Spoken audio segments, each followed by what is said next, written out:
Change की बात करूं तो यहाँ पे हमारे पास 2 साल की इंफॉर्मेशन है जी। फ्री होल्ड प्रेमिसेस थोड़ी ना आएगा। नहीं, फ्री होल्ड प्रेमिसेस जो है करंट फिक्स एसेट्स है। तो यहाँ पे हमारे पास 2008 और 2009 की इंफॉर्मेशन है, थोड़ी पुरानी बुक चल रही है, और इंक्रीज और डिक्रीज। अगर मैं फ्री करंट एसेट्स की बात करूंगा तो करंट एसेट्स के नाम पे हमारे पास खाली 3 आइटम है, जो कि स्टॉक, डेटर और बैंक है। अगर मैं यहाँ पे स्टॉक, डेटर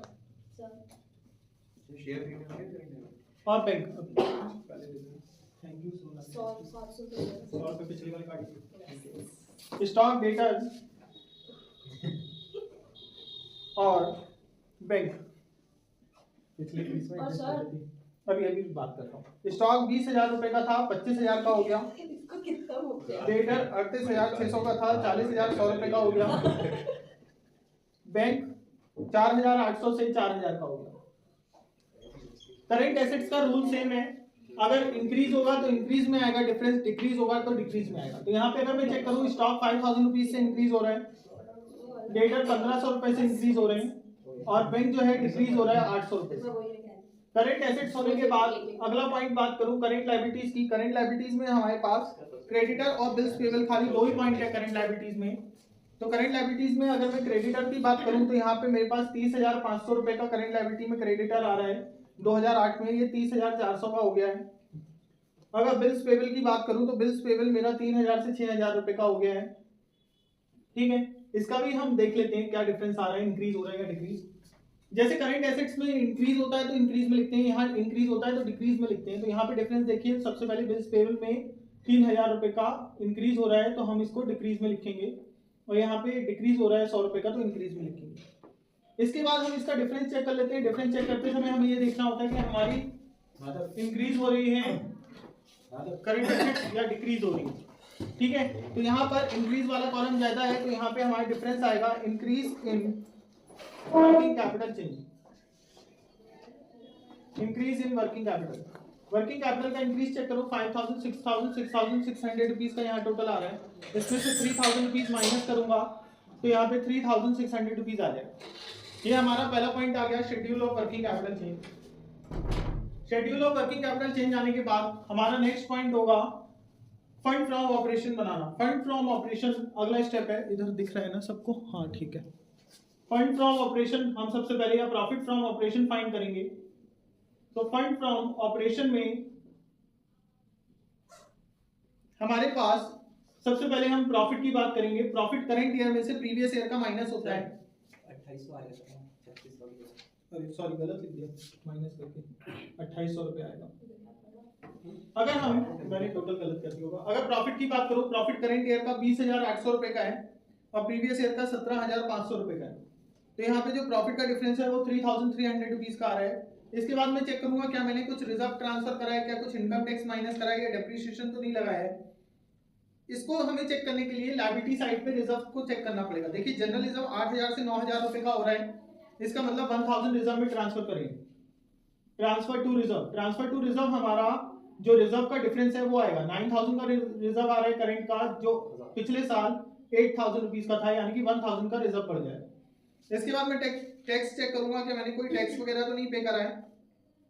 तो क्वेश्चन में provision for tax, income tax भी आ रहा है जो कि नॉट करंट लायबिलिटी लिखा हुआ है, और प्रोविजन फॉर इनकम टैक्स में फंड फ्रॉम ऑपरेशन में करंट ईयर का लिया जाता है, इसको माइनस करा जाता है। इनकम टैक्स हमारी लायबिलिटी होती है, वो हमारी इनकम पर निकलती है, ना कि हम अपने बिजनेस के प्रॉफिट में से माइनस करते हैं। इनकम टैक्स 11,900 पर डिस कंटिन्यू कर देंगे, यहाँ पे ऐड कर लेंगे। ये नॉन बिजनेस आइटम है, ये हमारे प्रॉफिट का पार्ट है, इंडिविजुअली पार्ट है, ना कि हमारे बिजनेस का। बिजनेस में इनडायरेक्ट टैक्सेस लगते हैं। इसके बाद डेप्रिसिएशन की बात करी जाए तो डेप्रिसिएशन रिटर्न ऑफ हुआ है, क्वेश्चन में अलग से बता रखा है। प्लांट एंड मशीनरी पर 10,000 रुपए का और फर्नीचर एंड फिटिंग्स पर 3,200 का। डेप अलग अलग क्वेश्चन में दे रखा है। प्लांट एंड मशीनरी पर क्वेश्चन में 10,000 रुपए का दे रखा है और फर्नीचर एंड फिटिंग्स पर आपका 3,200 रुपए का दे रखा है। इन दोनों डेप को ऐड कर देंगे, 13,200 रुपए का डेप आ जाएगा। जब इस सबको ऐड करेंगे टोटल, तो प्रॉफिट फ्रॉम ऑपरेशन 29,400 आ रहा है। ये हमारा दूसरा अकाउंट भी बन गया, फंड फ्रॉम ऑपरेशन या फिर प्रॉफिट फ्रॉम ऑपरेशन कह सकते हैं, फंड फ्रॉम ऑपरेशन। जब ये आ गया, इसके बाद हम बनाएंगे फंड फ्लो स्टेटमेंट।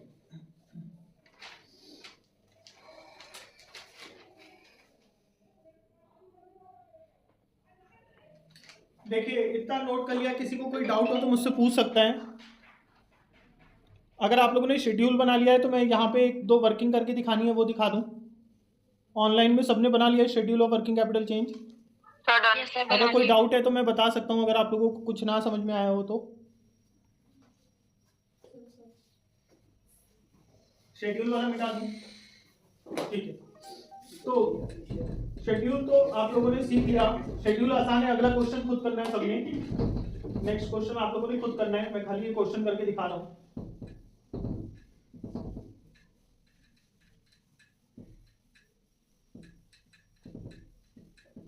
जब हम फंड फ्लो स्टेटमेंट की बात करते हैं तो हम ये चेक करते हैं क्या हमारी करंट लायबिलिटी, फिक्स लायबिलिटीज जो कि शेयर कैपिटल वगैरह है वो इंक्रीज हुई है, क्या हमारी एसेट्स जो फिक्स एसेट्स है वो इंक्रीज हुई है।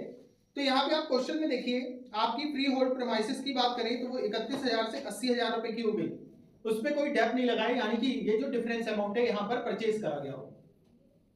अगर मैं दूसरे पॉइंट की बात करूं प्लांट एंड मशीनरी की, तो यहाँ पर डेप भी लगा है और इसकी वैल्यू में भी चेंज आया है।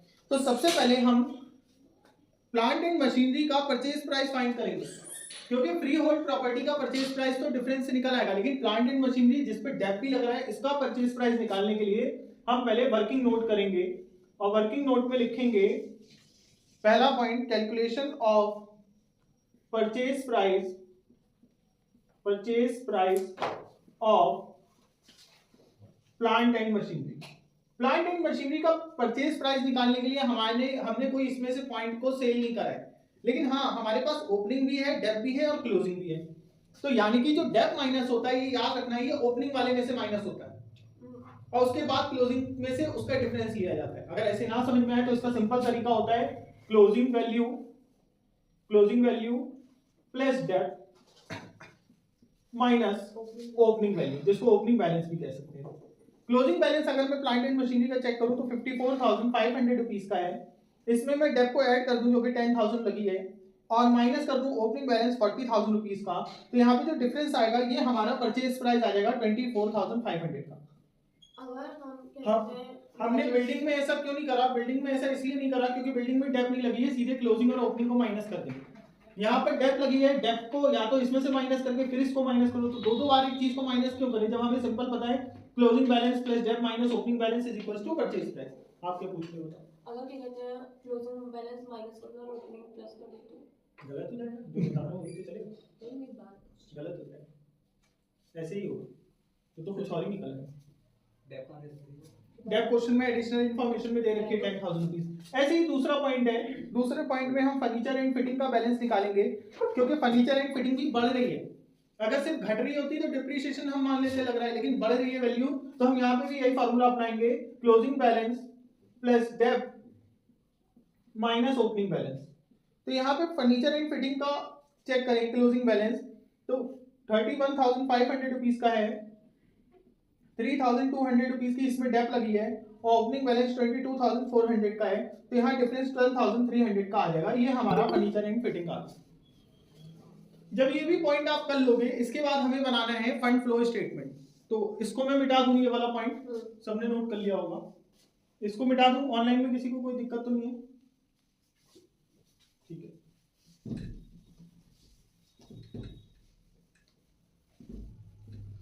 ठीक है।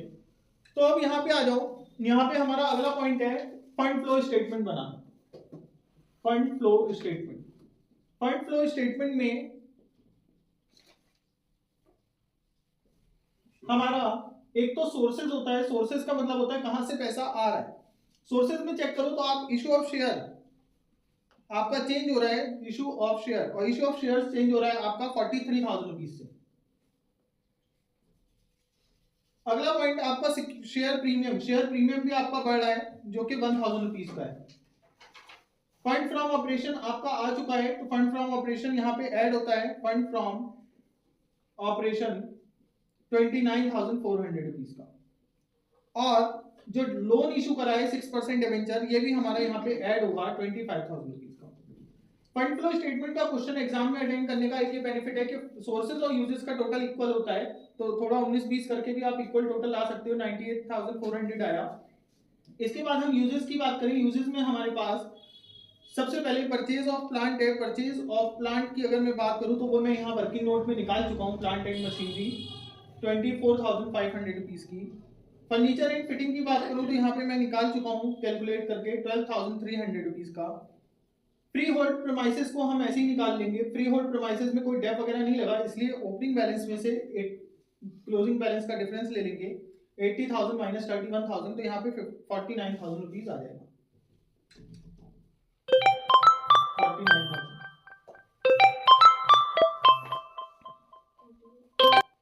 ठीक है, इसके बाद अगला पॉइंट देखें हम, payment of tax. Payment of tax की बात करें तो पेमेंट ऑफ टैक्स में मैंने 9,800। देखें, पेमेंट ऑफ टैक्स का रूल है करंट ईयर का फंड फ्रॉम ऑपरेशन में ऐड होगा और प्रीवियस ईयर का यूजेस में माइनस होगा।